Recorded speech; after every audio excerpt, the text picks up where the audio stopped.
Donc au niveau des différents avions thermiques, vous avez différents placements de moteurs.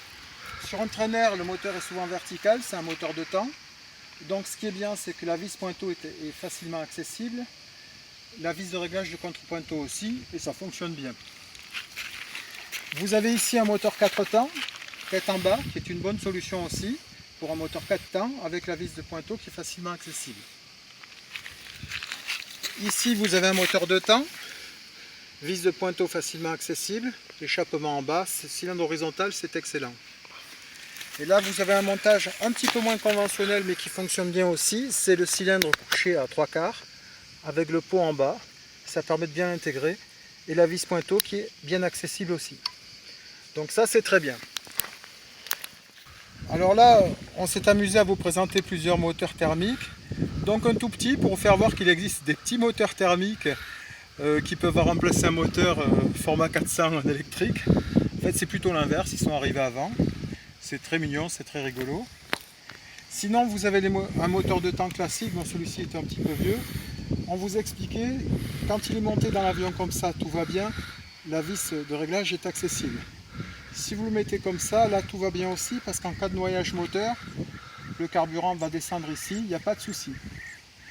Sur un moteur de temps, avoir la tête en bas, c'est un petit peu compliqué, parce que le carburant va descendre directement sur la bougie, il va se noyer assez facilement, et le carburateur étant plus bas, il va souvent par un effet de vase communicant aspirer le carburant, et il va fonctionner pas très bien.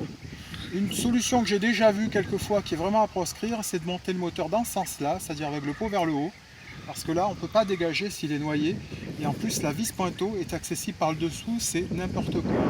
Donc cette position ok, ça c'est parfait, comme ça aussi, comme ça ça devient problématique, comme ça on ne fait pas.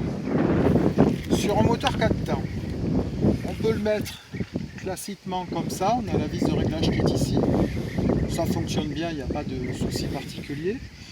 On peut le mettre penché, l'avantage c'est qu'on le voit, la soupape d'échappement étant ici, en cas de noyage moteur, tout va s'évacuer, il n'y aura pas de problème.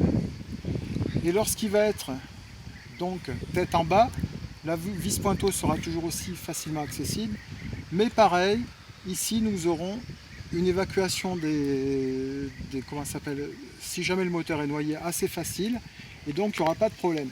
Alors j'insiste sur ce problème de moteur noyé parce que lorsqu'un moteur est noyé, par exemple un moteur 2 temps ou même un 4 temps, si le cylindre est rempli de carburant, comme ça ou comme ça d'ailleurs, lorsqu'on va tourner l'hélice, elle va bloquer parce que le liquide n'est pas compressible.